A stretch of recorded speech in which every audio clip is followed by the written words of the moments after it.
Vivre par les sentiments est un problème. Si nous vivons par les sentiments, nous allons être anéantis. Nous prêchons ça tout le temps. Ne vivez pas par vos sentiments. Nous marchons par la foi et non par la vue. Nous marchons par la foi et non par nos sentiments. Restez avec nous dans Jouissez de votre vie.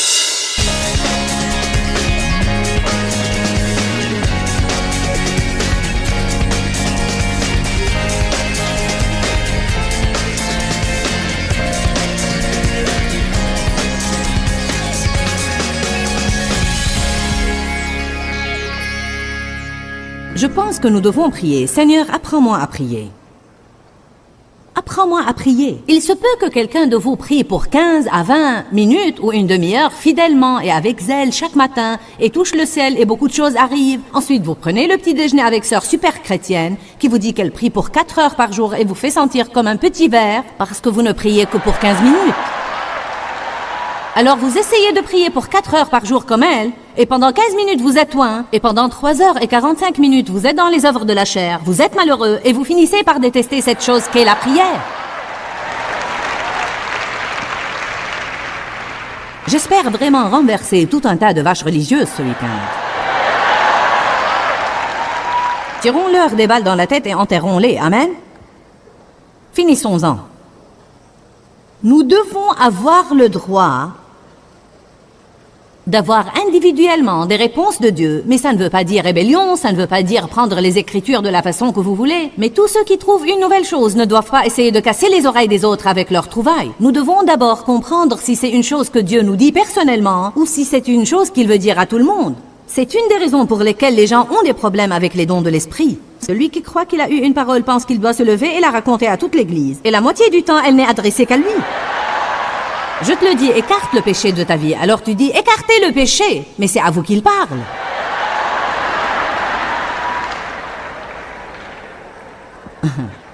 Mets de l'ordre dans ta maison, dit l'Éternel. C'est ta maison qui doit être mise en ordre. Tu dois nettoyer ton armoire et nettoyer à fond ton garage.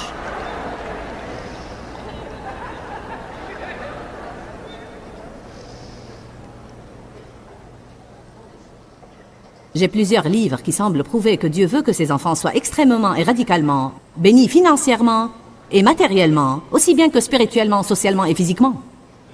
Ils doivent être généreux envers ceux qui sont dans le besoin, donner abondamment à la prédication de l'Évangile, mais en même temps, ils doivent être libres de jouir de certaines des choses agréables de la vie.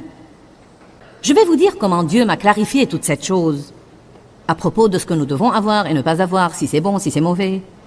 Et je pense que beaucoup de gens endurent ça. Ils espèrent être bénis. Ensuite, quand ils sont bénis, ils se sentent coupables car ils sont bénis.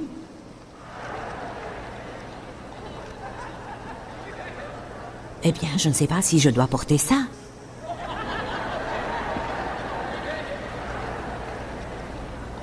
Eh bien, quelqu'un m'a donné cette bague que j'ai au doigt et je la porte. Pourquoi devrais-je cacher les bénédictions de Dieu? Vous dites, quelqu'un t'a donné ça? Oui, et elle est tellement grande qu'on peut la voir là-bas dans le dernier rang. Allez maintenant, je fais ça depuis 25 ans, claironnant partout le nom de Jésus. Ne me déniez pas le droit de m'habiller convenablement et d'avoir quelques pièces de jolis bijoux.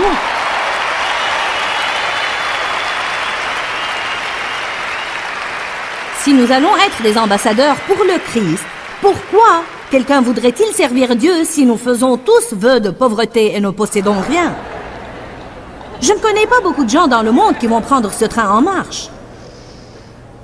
C'est une des raisons pour lesquelles Dieu m'amène à m'habiller agréablement et à essayer d'être à la mode, car le monde a besoin de voir qu'il n'est pas nécessaire d'être moche, sans élégance, répugnant pour servir Dieu.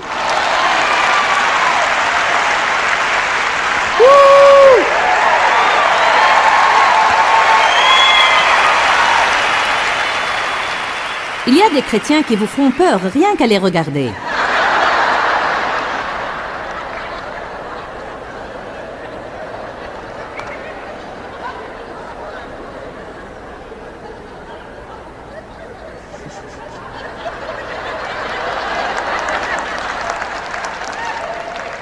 Les frères de Joseph étaient jaloux de la tunique spéciale que son père lui avait donnée, mais il la portait quand même.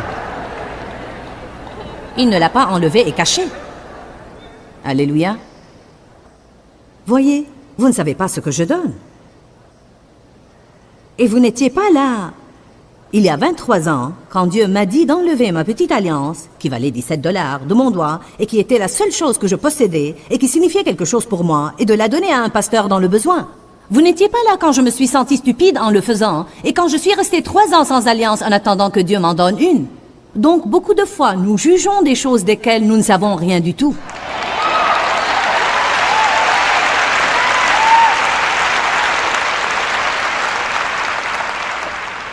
Allez à Matthieu 19, 21.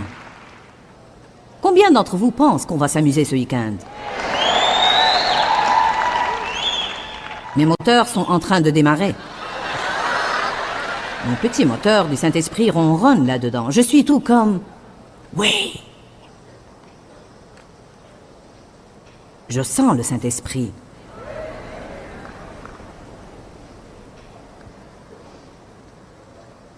Dieu m'a clarifié toute cette chose simplement en me faisant penser à mes enfants. Combien d'entre vous ont des enfants et chaque fois qu'ils ont un besoin ou une demande ou un désir, s'ils sont des enfants sages et s'ils vous aiment et s'ils ont été obéissants, combien d'entre vous ont absolument hâte d'aller leur chercher ce qu'ils veulent? Alors pourquoi notre Père Céleste serait-il donc différent? Pourquoi serait-il donc différent? Sûrement que nous ne sommes pas meilleurs parents que lui. Jésus dit au jeune homme riche, si tu veux être parfait, c'est-à-dire avoir la maturité spirituelle qui va de pair avec le caractère d'abnégation, va vendre ce que tu possèdes et donne-le aux pauvres, et tu auras un trésor dans le ciel. Puis viens et sois mon disciple. Je peux prendre ça et je peux avancer des arguments convaincants pour l'appuyer. Je pourrais dire, voyez là, si vous allez suivre Jésus, vous ne devez pas avoir de l'argent. Je ne vais pas enseigner sur ça ce soir. Je vais laisser ça en suspens pour un moment. Ça va déconcerter quelques-uns. Maintenant, je vais vraiment vous déconcerter. Allez au psaume 35, 27. J'en ai assez des gens qui font ça aux autres. Nous devons comprendre que nous devons enseigner tout le conseil de la parole de Dieu.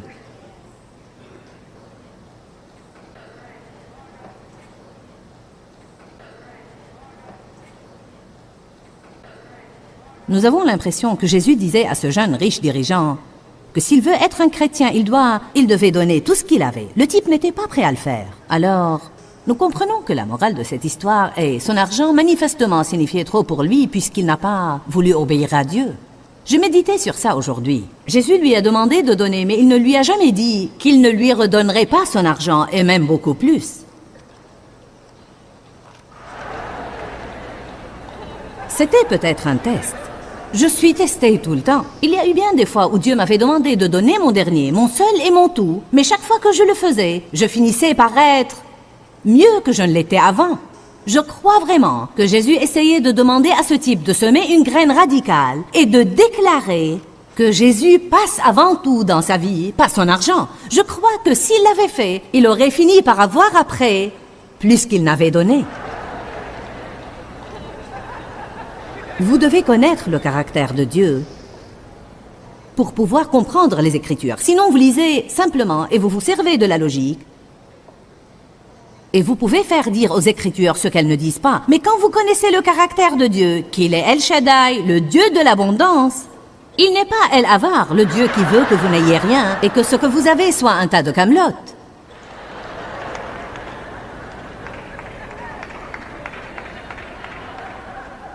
Je sais une chose, quand vous prêchez aux gens au sujet d'être béni, d'être une bénédiction et d'avoir des choses agréables, ça les stimule. Quand vous prêchez aux gens sur la pauvreté, vous pouvez les voir sombrer.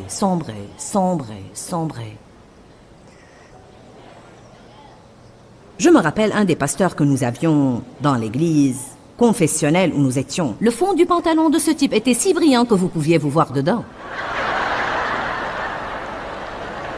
Il ne lui payait pas un salaire convenable parce qu'en fait, il ne faisait pas vraiment un travail sensationnel.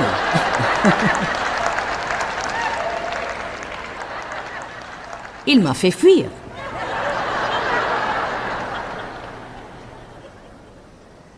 Mais vous savez, ça... Ça veut dire beaucoup quand on voit une église qui ne pourvoit pas à son pasteur. Et ça veut dire beaucoup si Dave et moi, en tant que patrons, nous ne nous occupions pas de nos employés. Certains de vous l'ont compris et certains de vous sont sortis déjeuner déjà. Psaume 35, 27. David semblait avoir une bonne relation avec le Seigneur. Il dit que ceux qui prennent plaisir à mon innocence aient de l'allégresse dans ma vertueuse aspiration pour la joie et qu'ils soient heureux et disent sans cesse « Exalté soit l'Éternel qui prend plaisir dans la prospérité de son serviteur. » Bien, il semble que David pensait qu'il pouvait prospérer. Et ce riche dirigeant là-bas dans Matthieu devait donner tout ce qu'il avait et faire vœu de pauvreté. Alors, qui a raison? D'abord et en premier lieu, Dieu lui disait ça probablement en ce temps spécifique de sa vie. Mais le prendre et en faire une doctrine à jamais, c'est ce qui, en réalité, déconcerte les gens. Vous ne pouvez pas tout simplement prendre ce verset et le prêcher, à moins que vous ne regardiez 3 Jean 2 qui dit « Bien-aimé, je souhaite que tu prospères à tous égards et sois en bonne santé, comme prospère l'état de ton âme. » Qu'est-ce qu'il dit là? Comme tu mûris spirituellement et deviens capable de t'occuper des choses, je veux que tu aies une abondance de choses, parce que j'ai promis à Abraham que je le bénirai et que je ferai de lui une bénédiction. Comment pouvez-vous être une bénédiction si vous n'avez rien?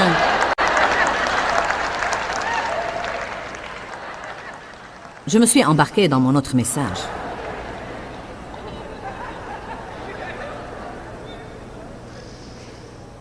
Parfois, les gens ont raison. Mais ils ont raison seulement pour eux, pour leur situation, en ce moment particulier. Amen.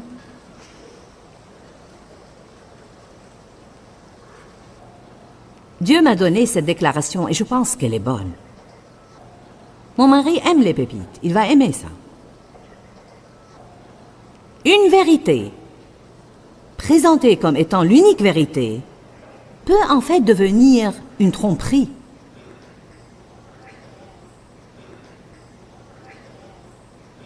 Une vérité, présentée comme l'unique vérité. En d'autres termes, cette chose est vraie. Mais elle doit être vue à la lumière de ces autres choses qui sont vraies. Il est vrai que Dieu a dit « Une personne doit suivre l'appel sur sa vie, renoncer à tout et suivre l'appel. » Mais il dit aussi « Occupez-vous de votre famille. » Donc, j'aurais fait la mauvaise chose si je n'avais pas suivi l'appel sur ma vie, mais j'aurais aussi fait la mauvaise chose si j'avais ruiné mes enfants et mon mariage pendant que je le faisais. Combien de gens ont un appel sur leur vie et ils font exactement cette chose. Ensuite, ils finissent par déshonorer le nom de Jésus parce qu'ils finissent avec un divorce et des enfants qui ne savent pas vivre pour Dieu. Ce qu'ils prêchent à tous les autres n'a pas marché pour eux parce qu'ils le prêchent mais ne le vivent pas. Certains de vous sont de bons élèves. Vous voilà en train d'écrire. Considérons quelques exemples des extrêmes. Vivre par les sentiments est un problème. Si nous vivons par les sentiments, nous allons être anéantis. Nous prêchons ça tout le temps. Ne vivez pas par vos sentiments. Nous marchons par la foi et non par la vue. Nous marchons par la foi et non par nos sentiments. Vous savez, c'est un bout de l'extrême, vivre par vos sentiments. Maintenant, l'autre bout de l'extrême, c'est de nier l'existence des sentiments. Vous agissez comme si vous ne les aviez pas. Comme si vous ne sentiez rien.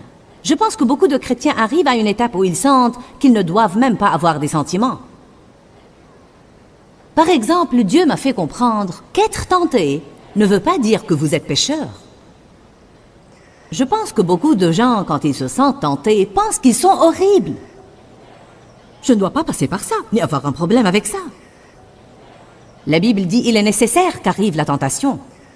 Elle ne dit pas « malheur à celui à qui elle arrive », mais elle dit plutôt « malheur à l'homme par qui elle arrive ».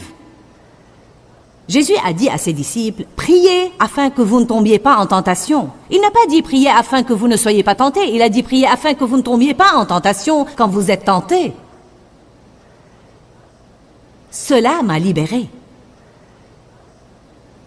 Si je suis tenté de donner une gifle à quelqu'un, je ne me sens plus coupable et je suis contente de ne pas l'avoir fait.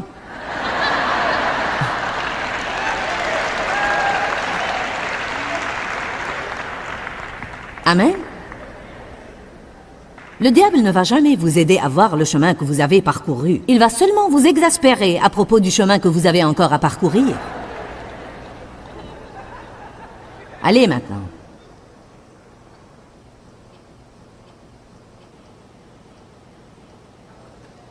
Vous savez, être facilement offensé et susceptible n'est pas bien. 1 Corinthiens 13, la charité ne s'irrite point, la charité ne s'offense pas facilement. Donc c'est mauvais. Certains sont si susceptibles et si facilement offensés. Ils sont si déséquilibrés, leurs sentiments sont à fleur de peau. Et toute chose qui leur arrive, ça m'a blessé mes sentiments. Ça m'a blessé mes sentiments. Et bien surmonter ça.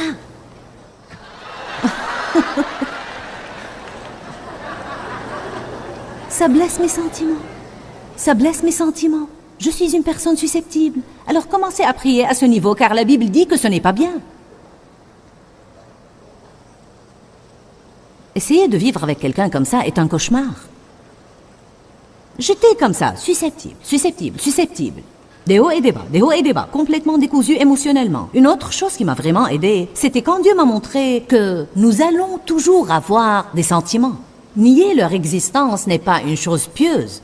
Nous allons toujours avoir des sentiments, mais nous devons apprendre à les diriger et non pas les laisser nous diriger.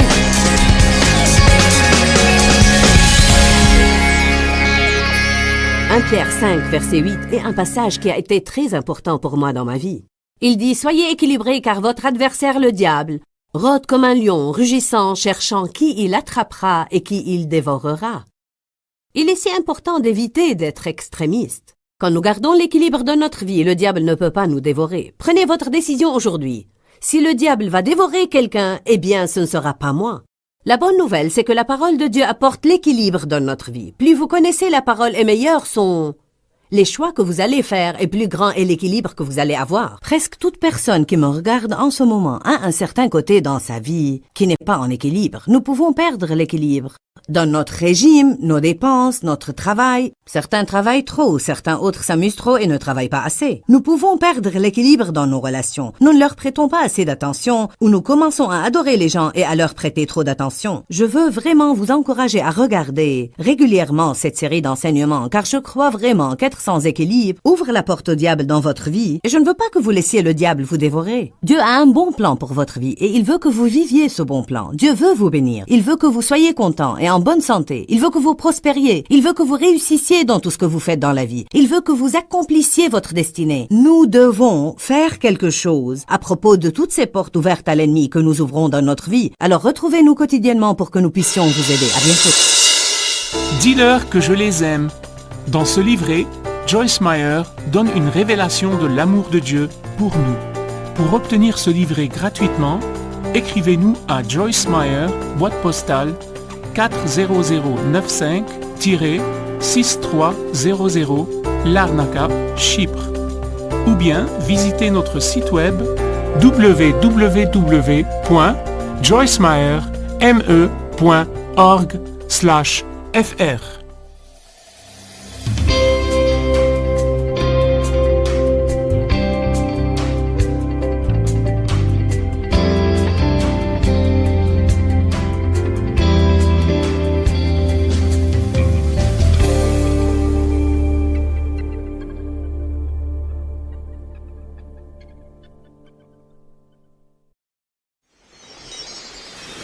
Si vous donnez aux pauvres et vous ne leur apprenez pas à sortir de leur pauvreté, vous ne leur donnez rien en réalité. Restez avec nous dans Jouissez de votre vie.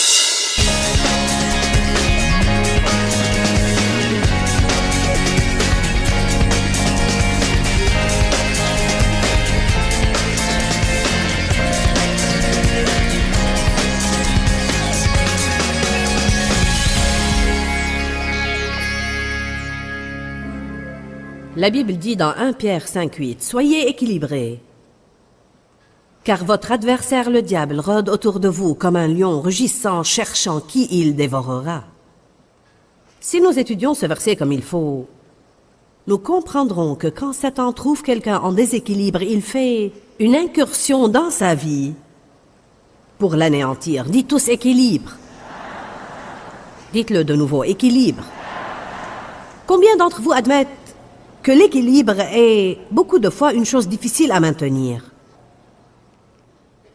Pourquoi? Parce que la chair aime vraiment les extrêmes. Et l'excès est le terrain de jeu du diable. Peu importe au diable si nous ne faisons pas assez d'une chose ou si nous en faisons trop, tant que nous ne restons pas en équilibre. Je crois que nous pouvons perdre l'équilibre dans tous les domaines. Je crois que les gens peuvent perdre l'équilibre dans leurs dons. Vous pouvez donner aux autres au point de ne plus pouvoir pourvoir aux besoins de votre famille ou de vos enfants. Je connais un homme en ce moment plein d'amertume envers l'Église, car lorsqu'il grandissait, son père était si religieux qu'il a pratiquement donné tout ce qu'il possédait à l'Église pendant que ses enfants étaient nu-pieds tout le temps. Tout le monde doit donner et faire comme dit la parole. Nous devons tous obéir à Dieu et marcher le mille supplémentaire. Je suis pour le don, en fait. J'essaye d'être une donatrice dans ma vie. Donc, en disant ça, je ne veux absolument pas décourager quiconque de donner. Il y a beaucoup de gens qui perdent l'équilibre sur tous les plans. Sur tous les plans. À commencer par trop manger, ne pas dormir, dormir plus qu'il ne le faut. Vous savez, ne pas nettoyer la maison ou essayer de la garder si propre que personne ne peut y vivre, etc., etc., etc. Bonjour. Nous devons avoir l'équilibre dans la vie. Je peux vous garantir qu'il y a des dames ici aujourd'hui qui ne s'occupent pas de leur maison comme il le faut. Et il y a d'autres dames qui sont si extrémistes qu'elles laissent la chose les contrôler et contrôler ceux qui sont avec elles. J'étais comme ça moi-même. Je nettoyais ma maison de fond en comble chaque jour et personne ne pouvait y vivre. Chaque fois que les enfants voulaient sortir leurs jouets, je leur disais non parce qu'ils mettaient du désordre dans la maison.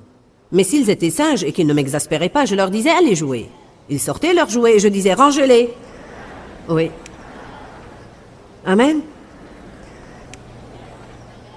J'ai fait une déclaration la veille et je veux la réitérer, car je crois que c'est une déclaration puissante que Dieu m'a donnée. Lorsqu'une vérité est présentée comme étant la seule vérité, elle peut en fait devenir une tromperie. Ou quand une vérité est présentée comme étant toute la vérité. Vous voyez, une chose peut être très vraie, mais elle peut ne pas être la seule chose qui est vraie. Il est vrai que je dois être une bonne et soumise épouse. Mais il est également vrai que mon mari doit m'aimer comme le Christ a aimé l'Église. Bon. Si quelqu'un prêche seulement ce qu'une femme est censée faire et ne prêche pas ce qu'un homme est censé faire, vous n'allez alors pas trouver tellement de femmes qui voudraient de ce rôle pour longtemps. Je savais que certaines dames allaient aimer ça. Un enseignement sur la soumission a été donné au corps du Christ peu après mon baptême dans le Saint-Esprit. Un enseignement d'une importance majeure sur l'autorité et la direction. Et nous devons enseigner sur la soumission. En fait, un de mes enseignements, si je me rappelle bien, était où est l'équilibre dans la soumission à l'autorité. Il y a un équilibre. Nous avons une rébellion qui est endémique aujourd'hui, et personne ne veut que quiconque lui dise que faire. C'est bien loin de l'équilibre, et cette rébellion crée des tas de problèmes dans la vie des gens. Dieu institue des zones d'autorité car nous en avons besoin. Il y a une sécurité dans la soumission à une autorité pieuse et appropriée, et ça nous facilite beaucoup la vie de laisser les gens qui sont censés prendre la responsabilité des décisions la prendre. Quand l'équilibre se perd et la soumission devient manipulation et contrôle, c'est une extrême dans le sens inverse. Alors, ce week-end, j'ai l'intention d'essayer de vous aider à trouver l'équilibre sur certains plans. Beaucoup de gens, Dieu leur donne un message. Et c'est peut-être un message qu'ils sont loin pour prêcher, et ils doivent prêcher ce message, mais ils ne doivent pas agir comme s'il était le seul message. Les gens ont des appels sur leur vie, mais beaucoup de ceux qui sont appelés, disons, un missionnaire, pensent que tout le monde doit être missionnaire. Ou une personne qui intercède pense que tout le monde doit intercéder. Nous devons trouver l'équilibre. Je suis une enseignante dans l'église et pour moi, c'est la parole, la parole, la parole, la parole.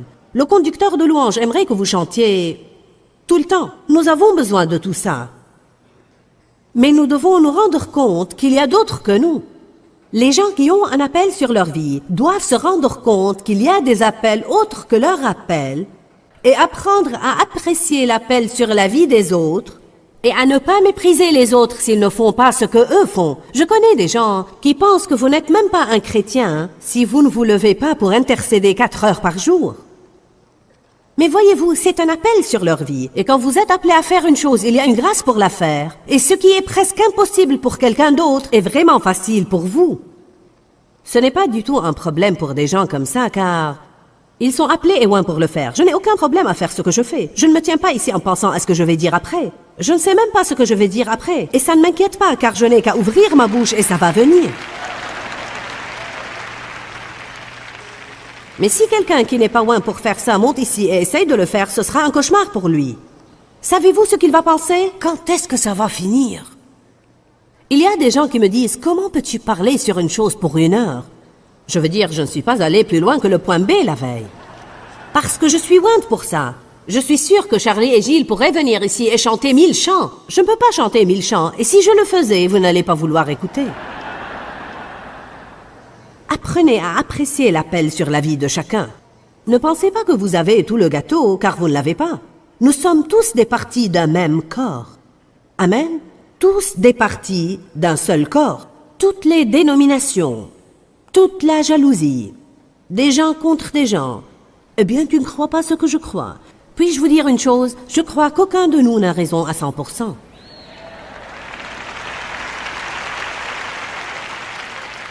Car l'homme est impliqué, et beaucoup de doctrines de l'Église sont des doctrines faites par l'homme. Bien des fois, les gens qui n'ont pas l'expérience d'une chose écrivent une doctrine qui dit que personne d'autre ne peut la voir.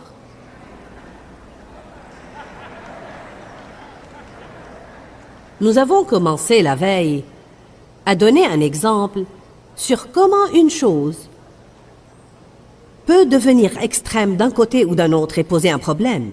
C'est un problème que de vivre par les sentiments, mais c'est aussi un problème de nier l'existence des sentiments.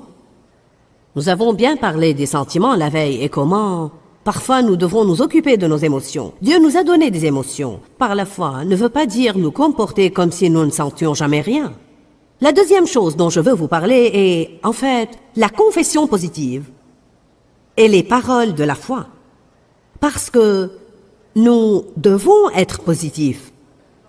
Nous devons parler dans la foi et ne pas dire des choses négatives, mais nous ne pouvons pas nier l'existence des circonstances ou bien mentir aux gens quand ils nous posent des questions.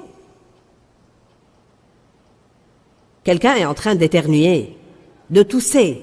Il a des larmes aux yeux et il peut à peine respirer et vous dites « Vraiment, je suis désolé. As-tu la grippe ou un rhume? »« Oh, Dieu soit loué, non! Alléluia! Je ne suis pas malade. » Vous savez quoi? Les gens penseront que vous êtes fou. C'est ce qu'ils vont déduire, surtout si c'est quelqu'un qui ne comprend pas ce que veut dire croire à la guérison. Vous savez, il va vraiment penser que vous êtes détraqué dans le cerveau. Et tout ce que vous êtes en train de faire, c'est le rebuter. Vous savez, ce que nous devons faire, c'est apprendre à présenter une situation négative en soi d'une manière positive. Je vais le répéter. Nous devons apprendre à présenter une situation négative d'une manière positive. En d'autres termes, vous pouvez dire « Mon corps est plutôt mal en ce moment-là, mais je vais te dire, je crois à la puissance guérissante de Dieu et je crois que sa puissance agit en moi et je pense que je vais aller mieux. » Il y a une façon de dire les choses pour ne pas avoir l'air d'être à côté de la plaque et que personne ne peut communiquer avec vous. Il y a des gens qui sont venus me voir pour des conseils. Ils s'asseyaient et puis refusaient de me raconter leurs problèmes parce qu'ils ne voulaient pas en parler. Je vous dis la vérité. C'est comme je ne lis pas dans les pensées. Eh bien, je ne veux pas être négatif. Je ne veux pas parler et risquer d'ouvrir une porte au diable.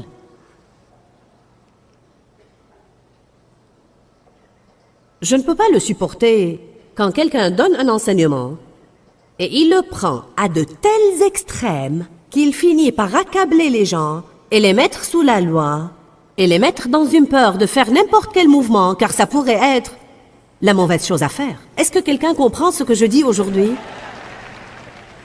Et pour être franche avec vous, parfois, même si un enseignant n'est pas en train d'enseigner une chose à l'extrême, à cause de notre nature qui aime les extrêmes, nous la prenons à l'extrême, surtout si c'est une chose qui s'applique à nous. Peut-être que Dieu vous convainc que vous avez un problème de bouche. Vous entendez quelqu'un prêcher sur les problèmes de la langue, de la bouche. Vous ne devez pas être négatif, vous ne devez pas... Vous savez, peut-être, par exemple, je vais parler de la bouche. Pas ce matin probablement, mais je vais bien finir par parler de l'esprit et de la bouche et comment rester équilibré dans nos pensées. Et quand réfléchir à un problème quelconque devient raisonnement et souci, est-ce que jeter vos ennuis veut dire jeter toute votre responsabilité? Nous devons être équilibrés dans notre vie. Alors quand je parle de la bouche, je vais parler de ne pas trop parler, qu'il est mauvais de trop parler, mais qu'il est également mauvais de parler trop peu. Je n'aime pas être à côté de quelqu'un qui parle trop tout le temps et que je n'arrive jamais à placer un mot. Et la plupart de ce qu'il dit n'a pas de sens de toute façon. Mais je n'aime pas non plus être à côté de quelqu'un qui ne va rien dire, car je sens que je dois m'efforcer, tant que je suis avec lui, d'essayer d'entretenir une certaine relation. Normalement, je finis par ne pas vouloir être avec des gens comme ça, car je ne veux pas avoir la responsabilité de tout faire marcher tout le temps. Maintenant, quelqu'un qui parle trop peut m'entendre dire qu'il ne faut pas trop parler. Et peut-être qu'il va décider, d'accord, ça suffit. C'est le genre de choses que je faisais dans les débuts de ma vie avec Dieu. J'avais un problème de bouche. Probablement que tout prédicateur, à un moment ou autre, a eu un problème de bouche. Car ce qui est votre plus grand talent peut aussi être votre plus grand défaut. Amen. Vous avez peut-être un don de miséricorde, mais peut-être que vous allez si loin que vous ne vous occupez pas des problèmes de la vie dont vous devez vous occuper. Vous pouvez donner aux autres, au point de les handicaper, et ils ne vont jamais savoir comment sortir de leurs problèmes et commencer à s'occuper d'eux-mêmes. Allez, je dis de bonnes choses. Si seulement nous pouvions trouver l'équilibre. Nous avons des gens au bureau qui ont le don de la miséricorde. Je vais vous dire quoi, ils auraient donné tout le ministère à tous ceux qui appellent le bureau pour un besoin, si nous n'avions pas des gens qui ont plus de logique et de bon sens et qui, tout en voulant aider les gens, veulent s'assurer qu'il s'agit de personnes qui ont vraiment besoin d'être aidées, ou s'il s'agit de personnes qui se plaisent à aller d'un endroit à l'autre en essayant de prendre ce que les autres travaillent dur pour avoir. Dans l'Église du 1er siècle, ils ne vivaient pas comme ça. Il y avait des indications précises sur qui était considérée vraiment veuve. Si quelqu'une était vraiment veuve, l'Église s'occupait alors d'elle. Mais si elle n'était pas veuve, je ne sais pas ce qu'elle devenait. Et Paul dit, qui ne travaille pas ne mange pas. Nous perdons l'équilibre même dans cette chose qui est de s'occuper des autres. Vous savez, oui, je veux aider les pauvres et nous investissons beaucoup d'argent pour aider les pauvres. Nous démarrons en ce moment un grand ministère à l'intérieur de la ville pour aider les pauvres. Nous voulons aider les pauvres, mais une partie de cette aide aux pauvres, c'est de leur apprendre à ne pas rester pauvres. Il ne s'agit pas de les nourrir et de tout faire pour eux. Un pasteur m'avait dit l'autre jour, il a dit une chose que j'ai trouvée bonne. Il a dit, tu sais, beaucoup de fois, quand les gens donnent aux pauvres, ils ne donnent pas pour aider les pauvres. Ils s'aident eux-mêmes à se sentir mieux et à se sentir plus spirituels. Parce que vraiment, si vous donnez aux pauvres et vous ne leur apprenez pas à sortir de leur pauvreté, vous ne leur donnez rien en réalité. Tout ce que vous avez fait, c'est les aider à avoir leurs problèmes un jour de plus. Dites tous équilibre. J'avais l'habitude d'écouter des sermons au sujet de fermer la bouche. Et je prenais une décision, ça suffit, Dieu soit loué, je ne vais pas ouvrir la bouche demain. Je ne vais pas m'attirer des ennuis parce que je ne vais rien dire. Ou bien si Dave m'a corrigé, tu ne dois pas dire ça, tu sais, c'est comme d'accord. C'est toujours moi. Je vais régler ça, je ne vais plus rien dire. C'est en fait la façon humaniste et charnelle de régler nos problèmes. Nous sommes là en déséquilibre, je vais régler ça et nous nous retrouvons de ce côté dans le déséquilibre. Puis je me réveillais le lendemain et je ne parlais à personne. Si quelqu'un me disait une chose, je faisais Puis quelques heures passaient et quelqu'un me disait « Quel est ton problème ?» Alors ça me mettait en colère et je pensais, ça suffit. Eh bien, si je fais ceci, ça ne leur plaît pas. Si je fais cela, ça ne leur plaît pas. Ce que je fais ne plaît à personne. C'est toujours moi. Je ne fais rien comme il faut. Ensuite, j'entamais une séance d'apitoiement sur soi et j'étais déprimée. J'ai pris ce cycle pour des années de ma vie. Jusqu'au jour où j'ai finalement trouvé, soyez équilibrés, car votre adversaire, le diable, rôde comme un lion rugissant, cherchant qui il dévorera. Dites tous équilibre. Combien d'entre vous peuvent penser à un aspect de leur vie en ce moment où il y a une possibilité de déséquilibre? Imaginez, Dieu a envoyé le groupe qu'il faut à l'endroit qu'il faut au moment opportun.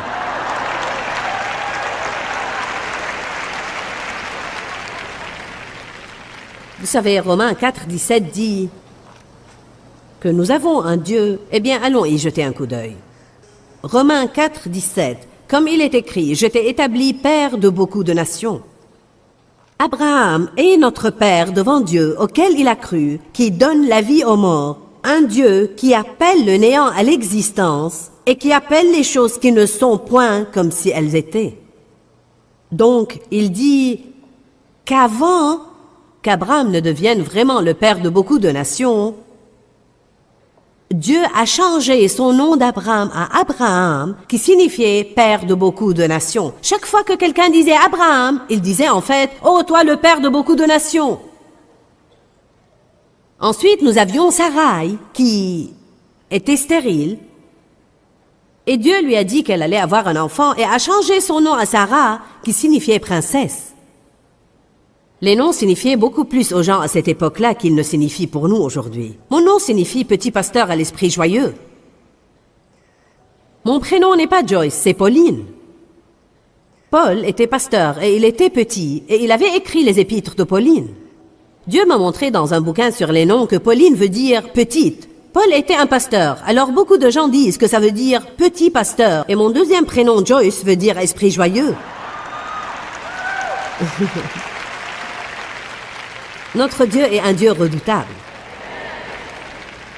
Tout ce qui est dans la parole de Dieu est une promesse de Dieu. Nous pouvons légitimement et juridiquement, selon la parole de Dieu, nous pouvons appeler ces choses à l'existence et nous pouvons tirer du royaume spirituel que nous ne pouvons pas voir. Nous pouvons en tirer les promesses de Dieu avec les paroles de notre bouche et nous les prophétisons pour qu'elles existent. Nous les appelons à l'existence. Il y a une vérité sans équivoque dans le fait que nous obtenons ce que nous appelons. Si vous n'arrêtez pas de dire « je ne peux pas me le permettre », vous allez rester dans le besoin toute votre vie. Si vous n'arrêtez pas de dire « je ne vais jamais me marier », vous n'allez jamais vous marier. Chaque fois que je me marie, j'épouse un raté. Eh bien, préparez-vous à un autre raté. Vous devez faire attention à ce que vous dites. Vous devez être très prudent. Ézéchiel avait l'ordre de prophétiser sur des eaux desséchées.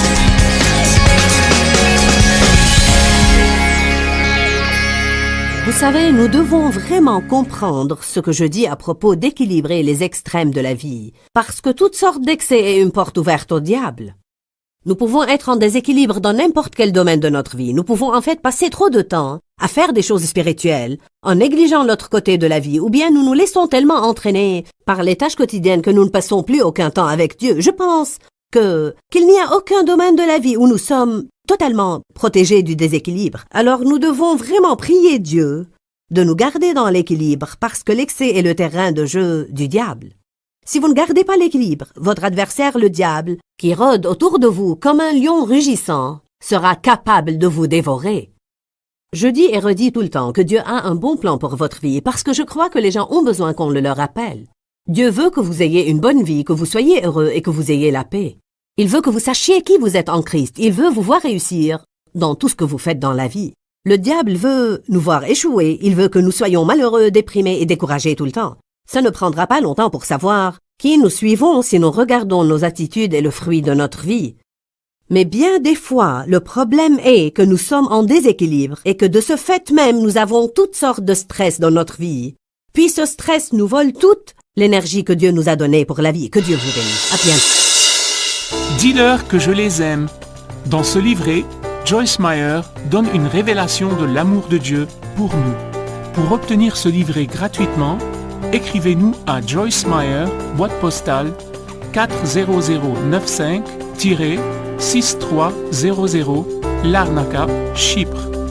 Ou bien visitez notre site web www.joycemeyer.org/fr.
khắp phương trời vẫn nhớ tới quê hương.